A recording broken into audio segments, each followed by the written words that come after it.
So we're here at Level 39 with Bindi Karia from the Silicon Valley Bank. Hi there. Tell us about the Silicon Valley Bank in one sentence. We bank startups and venture capitalists and anything to do with technology. I'm here to launch the accelerator in the United Kingdom. That's cool. And eventually Europe as we expand as a bank.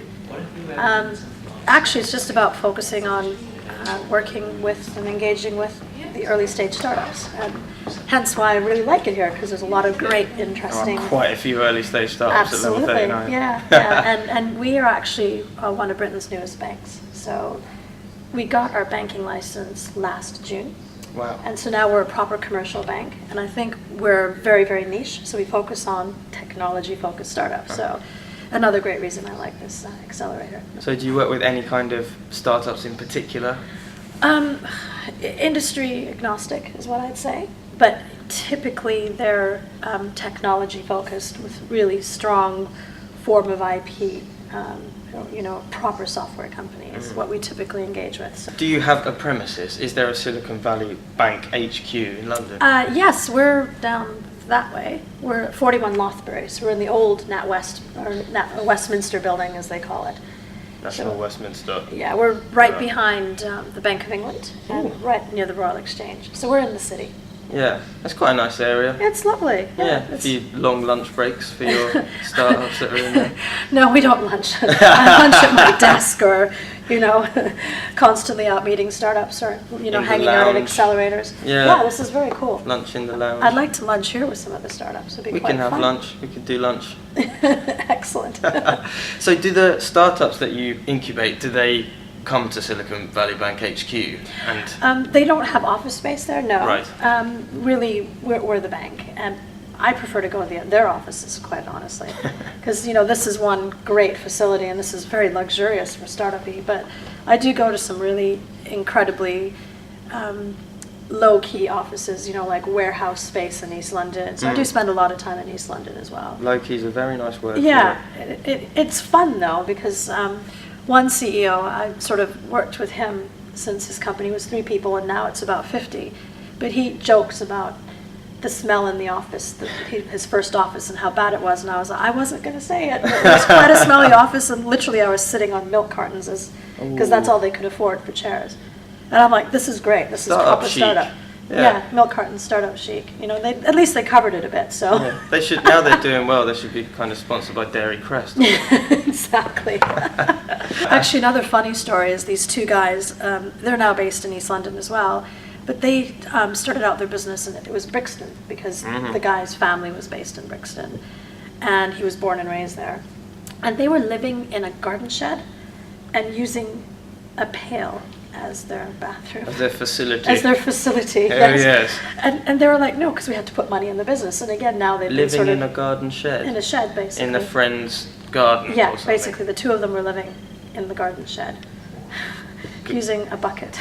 Are they doing better now? They're doing better now.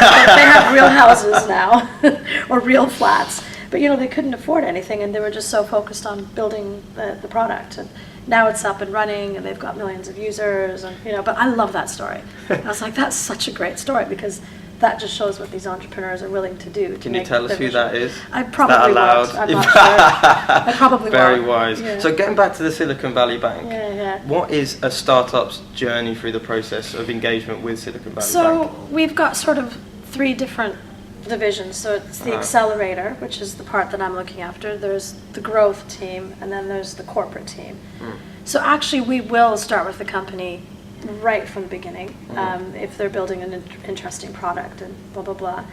And then they can grow through their entire journey with us. So we have instances of lots of companies in the Valley that have grown with us, from beginning through to end. We bank organizations such as Facebook, Twitter. In the earlier days, we worked with LinkedIn, Cisco, we worked with Google back in the day. So we've worked with a lot of the sort of tech royalty in the Valley, but we also bank venture capital and PE funds. You use the term bank quite liberally. So is there a difference between what Silicon Valley Bank does and what what normal banks do, the kind of high street bank, and also what the investors and VCs as we know them, how they operate? Well, no, we're a commercial bank, so we do everything that all the others do. Mm-hmm. But I think the difference between us and some of the other ones is we only focus on technology companies. So it's the niche of technology companies. With that whole ecosystem, and therefore our network in that ecosystem is just incredible. I've only been with SVB 8 weeks now, almost, and it's incredible who that we know, and what doors can be opened in the technology space. And I think the other big banks, they bank SMEs, so they'll bank all different types.